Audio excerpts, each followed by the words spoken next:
하나님이여 주께서 우리를 시험하시되 우리를 단련하시기를 은을 단련함 같이 하셨으며 우리를 끌어 그물에 걸리게 하시며 어려운 짐을 우리 허리에 메어 두셨으며 사람들이 우리 머리를 두고 가게 하셨나이다. 우리가 불과 물을 통과하였더니 주께서 우리를 끌어내사 풍부한 곳에 들이셨나이다. 내가 번제물을 가지고 주의 집에 들어가서 나의 서원을 주께 갚으리니 이는 내 입술이 낸 것이요 내 환난 때 내 입이 말한 것이니이다. 내가 순양의 향기와 함께 살찐 것으로 주께 번제를 드리며 수소와 염소를 드리리이다. 하나님을 두려워하는 너희들아 다 와서 들으라. 하나님이 나의 영혼을 위하여 행하신 일을 내가 선포하리로다. 내가 나의 입으로 그에게 부르짖으며 나의 혀로 높이 찬송하였도다. 내가 나의 마음에 죄악을 품었더라면 주께서 듣지 아니하시리라. 그러나 하나님이 실로 들으셨으며 내 기도 소리에 귀를 기울이셨도다. 같이 봅니다. 하나님을 찬송하리로다. 그가 내 기도를 물리치지 아니하시고 그의 인자하심을 내게서 거두지도 아니하셨도다. 아멘. 오늘 본문은 환난과 시련에 관한 말씀인데 먼저 본문 10절부터 12절까지 말씀은 하나님께서 시련과 고난을 거치게 하셨음을 말합니다. 은이나 금이 함유된 광석을 뜨거운 용광로에 넣으면 그 안에 있는 불순물이 다 녹아서 드나반 광석이 순도 높은 값진 보석으로 탄생합니다. 마찬가지로 우리의 삶 가운데 거치는 시련과 고난은 우리 신앙의 불순물들을 제거해 줍니다. 그래서 그런 기간을 잘 지나면 성숙한 믿음과 성숙한 인격으로 변화되어 나오는 것입니다. 하나님은 우리가 쉽고 편한 삶을 사는데 관심이 있지 않습니다. 오히려 우리의 순전한 신앙과 우리의 거룩한 인격에 아주 큰 관심을 가지십니다.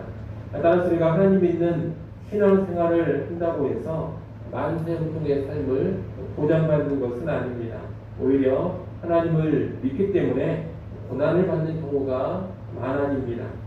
하지만 하나님은 그런 고난 가운데 우리를 단련하시면서 우리의 신앙과 인격을 순수한 은처럼 또 순수한 금처럼 만들어 가십니다.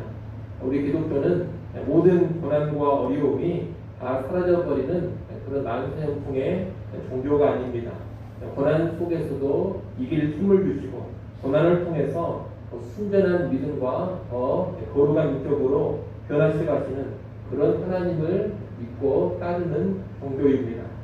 여러분, 하나님께서는 우리를 단련하시기 위해서 때로 우리를 그물에 걸리게도 하시고 어려운 짐을 우리 허리에 메어 주시기도 합니다. 사람들이 우리 머리를 타고 지나가게도 하시고 험한 불과 물을 통과하게도 하십니다. 우리는 이런 과정을 통해서 우리 안에 있는 교만이나 방종 같은 죄와 악을 버리게 되고 더욱더 겸손히 하나님만을 의지하는 사람으로 변화되어 가는 것입니다. 진정한 하나님의 백성이라면 시련과 고난을 통해서 반드시 변화가 일어납니다. 그리고 하나님께서는 필요한 연단을 다 마치신 후에는 우리를 풍부한 곳으로 이끌어 가십니다. 결국에는 우리를 복된 자리로 인도해 주신다는 말입니다. 우리는 이렇게 시련의 광야를 통과하게 하신 후에 풍부한 땅으로 인도해 드리시는 그 하나님을 잘 알아야 되겠습니다. 이 하나님을 잘 알고서 고난의 시기를 믿음으로 보내야 합니다. 시련 앞에서 여러분 원망이나 불평, 반항의 반응을 보이지 않도록 조심하십시오. 또 절망이나 좌절로 나가서도 안 됩니다. 오히려 내 믿음을 단련하고 내 인격을 더욱 거룩한 인격으로 변화시키는데 깨어 있어야 합니다. 우리에게 요구되는 그런 변화가 잘 이루어진다면 하나님은 우리를 풍부한 곳으로 이제 이끌어 가실 겁니다. 오늘 이 시편을 쓴 시인은 고난과 시련에 대한 이런 원리를 잘 깨달은 사람이었습니다. 그래서 그는 자신의 고난과 시련 가운데 하나님을 의지하며 하나님께 간절히 기도했습니다. 그런 그 기도 가운데 하나님의 도우심과 구원을 신뢰하며 소원도 했습니다. 이 환난의 때를 잘 지나게 하시고 이 환난의 때를 승리케 하신다면 번제물을 가지고 제사를 드리고 순양의 향기와 살린 것으로 번제를 드리고 또 수소와 염소를 드리겠다고 소원했습니다. 성경에서 소원은 조건적인 거래라기보다는 하나님의 도우심과 구원을 신뢰하는 믿음의 표현입니다. 이 시인은 환난 때에 하나님을 신뢰하고서 하나님께 기도하며 또 소원을 했던 겁니다.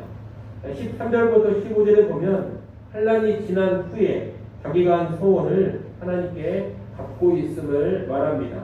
환난이 지난 후 하나님께 감사하면서 하나님께 소원한 것, 하나님께 약속한 것을 이행하고 있는 겁니다.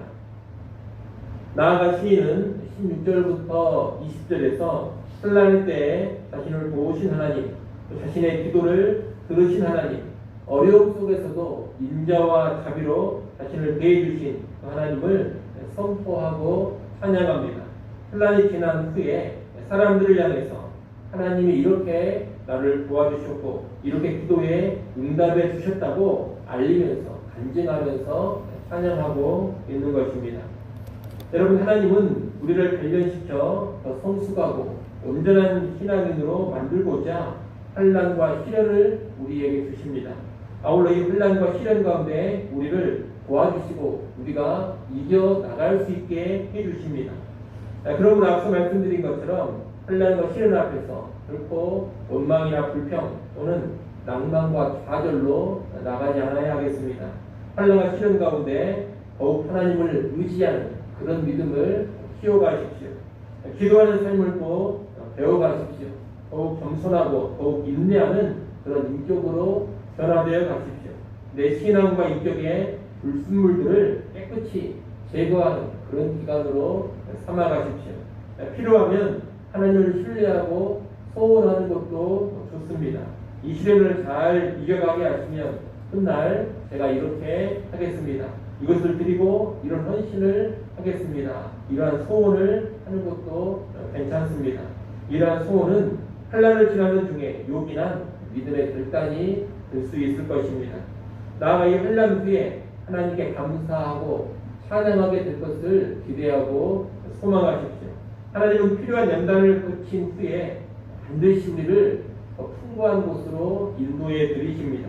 그때 사람들에게 하나님께서 내 기도에 어떻게 응답을 하셨고 환난 가운데 어떻게 은혜를 베풀어 주셨는지를 간증하고 나눌 것을 기대하십시오.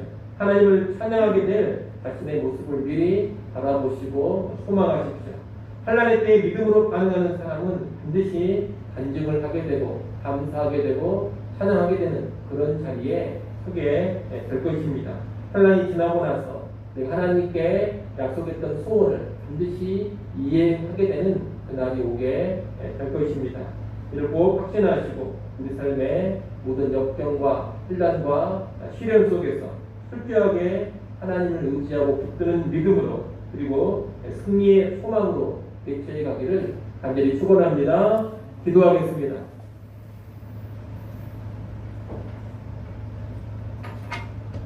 하나님 아버지, 하나님의 백성에게 환난과 시련은 그저 괴롭기만 한 사건이 아니요 우리를 더욱더 연단시키고 더욱더 정금 같은 사람으로 변화시켜 나가는 과정이라는 것을 확신케 하여 주시옵소서.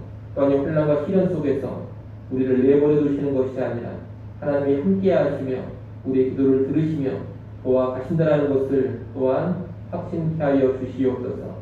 이 확신 가운데 우리가 처한 모든 환난과 고난, 시련 속에서 올바른 믿음의 태도 보이기를 간절히 바라고 원합니다. 기도의 삶을 배워가게 하시고 더욱더 겸손하게 하나님 의지하는 삶 배워가게 하시며 우리의 교만을 버리고 더욱 하나님 앞에 순전히 낮아지게 하시고 더욱더 성숙한 인격으로 변화되어 가게 하여 주시옵소서. 사랑하는 주의 백성들, 환난의 시기를 지나고 있다면 더욱 하나님 의지함으로 이겨가게 하시고 모두가 다 더 풍부한 곳에 서게 하시며 하나님께 감사하고 찬양하는 자리에 서게 하여 주시옵소서. 하나님 이 시간 하나님께 나와 기도합니다. 그 백성들의 간구 소리를 들으시고 또 그들의 고난 속에서 부르짖는 기도 소리 있다면 하나님 주목하여 보시고 크신 은혜로 함께하여 주시옵소서. 주일입니다. 모든 성도들 하나님 앞에 예배하는 날인 것을 기억해 하시며 하나님께 영과 진리로 예배케 하여 주시옵소서. 모든 예배위원들 주의 성령으로 붙잡아 주시고 또한 예배의 시간을 통하여 살아계신 하나님을 만나게 하여 주시옵소서. 유치부, 유초등부, 중고등부, 청년부 모임에도 하나님 함께하여 주시고 교회의 다음 세대가 주의 말씀 안에 더욱더 든든히 세워져 가게 하여 주시옵소서. 예수님의 이름으로 기도드리옵나이다. 아멘.